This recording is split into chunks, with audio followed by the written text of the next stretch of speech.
Hi, my name is Jan Schmid. I'm the Chief Exterior Designer at Bugatti. Together with my team, I'm responsible for envisioning, creating, designing the next generation of Bugatti, really defining the form language of our products. Of course, you need to be creative, you need to think ahead, think into the future, but at the same time, always keep the brand values and the history of a brand as strong as Bugatti in mind. And it's really about finding that sweet spot of what is a Bugatti and what can a Bugatti be in the future. This is really what it's about, to ideate and to implement this into a design process, and in the end, together with the engineering team, marketing, to find the perfect symbiosis to create a product such as the Tourbillon. Let's take a look at the Tourbillon so I could show you what designing a Bugatti really is all about. So it's really about making a Bugatti recognizable as a Bugatti from every angle. And this we do by staying true to our design DNA. Like, for example, the iconic horseshoe grille, the fuselage accentuation, and the center line, which runs from front to back and originates in the Type 57 SC Atlantic, where the car was actually riveted on the center. And on the side, the distinctive Bugatti line, which comes from the A-pillar, really runs around and shoots forward, giving the car a nice impression of leaping forward. And this really also leads us to the side view of the car, where we can see we focused on the stance, we focused on the car having more of a wedge shape expression. Everything is leaping forward, is focused towards speed, towards performance. And we added also this really extraordinarily muscular and sculptured rear fender. It has like this Coke bottle shape coming from the Bugatti line and really is formed in a soft and surface reflection-based kind of manner. Coming back to the front, one thing I mentioned, the horseshoe. And it's really a prime example of how we envision form-following performance.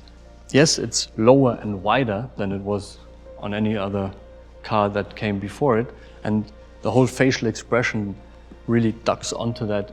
Everything is originating from the horseshoe, the fuselage, but also the 8-eye face, the light graphics are docked onto that, so it's quite a prominent Bugatti design DNA element. But it also really is custom made in a way that a EU number plate really fits now in the front, inside the horseshoe. And also the corner here, the way this is shaped, this is really crest structure relevant, and it needs to be exactly in that position. And so we found a symbiosis of design, engineering that made this really a really nice proportion. Also, something new is how we attached the headlight to what we call the flying fender. So this also has a purpose. Yes, on the one hand, it really accentuates the fuselage. You can really see it, how it's going forward towards the horseshoe. But on the other hand, it also helps performance, meaning there's air streaming underneath here and exiting out the top of the fender, which then feeds into the side radiator and into the side air intake, improving performance, improving power. And this made it also necessary to have a really compact headlight. It's still got the 8-eye face, but it's now very technical. It looks very technological, advanced, yet a simple and clearly recognizable graphical expression. And the whole front is really a marvel of engineering, to be honest, because it's pretty much the same footprint as a Chiron in terms of width and length, but it's even a little bit lower than on the Chiron, meaning the middle of the front of the car is really snuck in between those very athletic front fenders with that crease line. And that's not only a design wish, let's say, but it's also aerodynamically necessary. We have air everywhere coming in and out the top. The car is aerodynamically very balanced, very perfectionated, and it still features more luggage space than a Chiron, while having also an E-front axle. So it's really everything is custom made, custom tailored to this package, and we're really happy that we made this synergy possible with the engineering team and the design team to come up with a facial expression as wide and focused and low as we have on the Tourbillon. If we look at the side, we can see that from the front fender, we have this very precise fender crease line pointing towards the air intake on the body side, and it's really giving this plan shape change and also giving more prominence by the three-dimensionality to the Bugatti line, which is a very prominent and important design DNA element. And at the same time, it serves two more functions. It is showcasing where the air is really entering the car, and it also serves as a three-dimensional partition line to our iconic duotone color split. Looking towards the rear, there's yet another function integrated into the center line, and it's the third brake light, or chimsel as we call it, which when you're behind the car and you brake, it really gives a very distinct and precise look to the car, accentuating one of our core design DNA elements one more time. It also draws attention to the open engine bay, with the plenum really towering on top of the engine of the naturally aspirated V16. And that's yet another example where we worked hand in hand with the engineering department to create something truly outstanding. Looking at the entirety of the rear, you will notice immediately how the rear fender is blending into the rear deck, where we also have the active rear wing that only comes out when needed.